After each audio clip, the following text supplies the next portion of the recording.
क्या आप जानते हैं कि बिना आटा गूंदे, बिना मैदे के या फिर आटे के आप इस तरह के बढ़िया से वेजी चीज़ी रैप्स बना सकते हैं, वो भी सिर्फ 20 मिनट में, जो कि एकदम परफेक्ट है डिनर के लिए, शाम की भूख के लिए, बच्चों के टिफ़िन के लिए या फिर जब भी आपका मन करे आप इसे बना सकते हैं। केवल 20 मिनट में ये रेडी हो जाते हैं।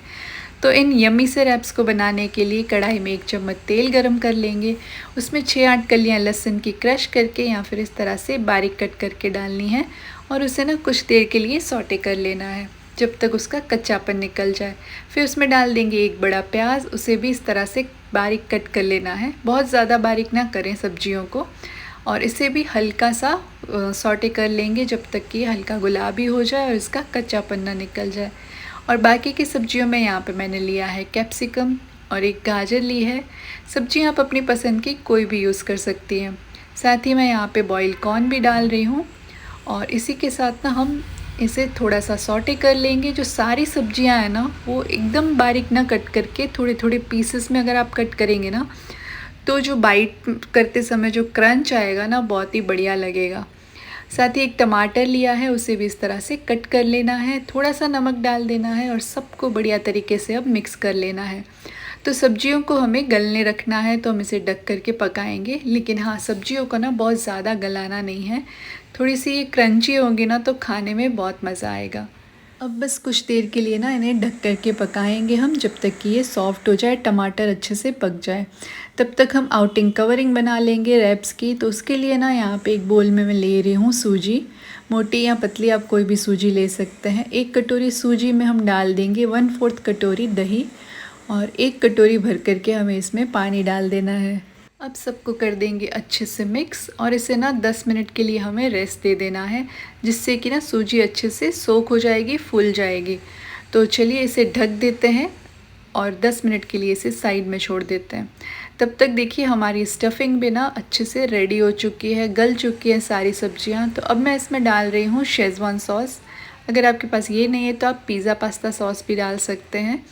और इसी के साथ 1 चम्मच मैं यहाँ पे केचप डाल रही हूँ और अच्छे से ना बाइंडिंग आ जाएगी सॉसेस से। और टमाटर हमने डाला ना तो सारी सब्जियां अलग अलग ना होकर एक साथ हो जाएगी। एक बार मिक्स कर लें और गैस को अब मैंने बंद कर लिया है। अब इसे साइड में रख देते हैं और इसे अच्छे से ठंडा होने देते हैं। तब तक हम ना शीट्स बना लेते हैं रैप के लिए। तो सूजी को 10 मिनट हो चुके थे, तो अब हम इसे ब्लेंड कर देंगे। 2 चम्मच पानी डाल करके मैंने इसे अच्छे से ब्लेंड कर लिया है और ये देखिए इस तरह से स्मूथ से हमारा बैटर बन करके रेडी है।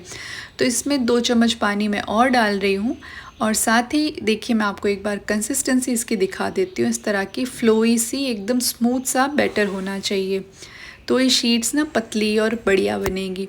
अब इसमें नमक डाल देंगे, अच्छे से मिक्स कर लेंगे और हमारा बैटर अब रेडी है। तो शीट्स बनाने के लिए डोसा तवा या फिर इस तरह का नॉन स्टिक पैन भी आप यूज़ कर सकते हैं। हल्का सा तेल उस पर लगा लेना है और पैन को ना अच्छे से गर्म होने देंगे और फिर 2 कड़छी बढ़ करके हम इसमें बैटर को डालेंगे और इस तरह से हम इसे घुमा देंगे ताकि शीट जो है ना हमारी पतली और एकदम राउंड बन करके बढ़िया सी तैयार होगी और झटपट से ये बन जाती है और एकदम नो फेल रेसिपी। आप फर्स्ट बार में ही ना इसे बहुत बढ़िया बना पाएंगे। अब देखिए जो बैटर है ना सूखने लगा है, इसका मतलब ये शीट पक चुकी है। और चलिए अब इसे निकाल देते हैं इसमें से। इसी तरह से सारी शीट्स हम बना लेंगे। तो ये देखिए कितना ईजीली ये निकल जाती है।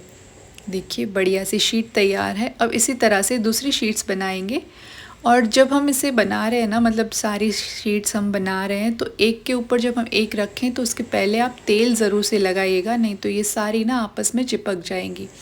तो इस क्वांटिटी से मेरी 7 शीट्स बन करके तैयार हुई थी और ये देखिए कितना इजीली ये निकल रही हैं, क्योंकि मैंने ना इन सब के बीच में थोड़ा थोड़ा तेल लगाया था। तो ये शीट्स आप एडवांस में बना करके भी रख सकते हैं अगर कोई गेस्ट आ रहे हैं या बच्चों के लिए कभी बनाना हो ना। ये देखिए कितनी सॉफ्ट और एकदम बढ़िया शीट, एकदम आप इसे डोसा भी कह सकते हैं सूजी का।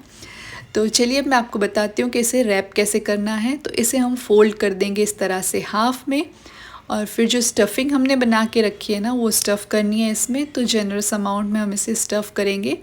2-3 चम्मच मैं स्टफिंग के डाल रही हूँ, एकदम बीच में रखिएगा इस तरह से। और यहाँ पे ना मैं चीज़ भी यूज़ कर रही हूँ, तो चीज़ एकदम ऑप्शनल है, आप ऐसे भी अगर इसे बनाएंगे ना तो अच्छे लगते हैं ये रैप्स। लेकिन मैं यहाँ पे थोड़ी सी चीज़ भी डाल रही हूँ। ये प्रोसेस चीज़ है, आप मोज़रेला भी यूज़ कर सकते हैं ऑफ कोर्स। और 2 चम्मच चीज़ डालने के बाद इसके ऊपर मैं थोड़ा सा पिज़्ज़ा सीजनिंग डाल रही हूँ, या फिर आप oregano, chilli flakes, peri peri masala कुछ भी डाल सकते हैं। इन सब मसालों से ना बच्चों को अट्रैक्ट किया जा सकता है, उन्हें टेस्ट पसंद आता है, इसलिए डालिएगा। और इस तरह से हमें रैप बना करके तैयार करने हैं।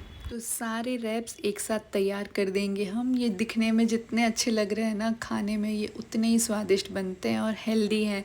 मैदे का यूज़ नहीं कर रहे हम, तो आप बच्चों को भी इजीली दे सकते हैं। अब एक पैन में ना तेल गरम कर लें थोड़ा सा, और फिर जो खुली वाली साइड है ना रैप्स की, उसे नीचे की साइड रख दें। थोड़ा सा तेल इस तरह से डाल दें और इसे ना हमें क्रिस्पी करना है। तो जब ये एक साइड से क्रिस्प हो जाए तब हम इन्हें पलटेंगे। तो ध्यान से एकदम हल्के हाथों से इन्हें पलट दें। जब एक साइड सिक जाए तो दूसरी साइड भी हमें इन्हें क्रिस्पी कर लेना है, जब तक कि ना इनका अच्छा सा गोल्डन कलर ना आ जाए। और ये देखिए कितने बढ़िया लग रहे हैं ये क्रिस्प होने के बाद। गर्मा गर्म इन रैप्स को सर्व कीजिए केचप के साथ, अपनी पसंदीदार किसी भी सॉस के साथ, किसी भी चटनी के साथ। ये बहुत ही मज़ेदार लगेंगे, बच्चों के तो ये फेवरेट होने वाले हैं।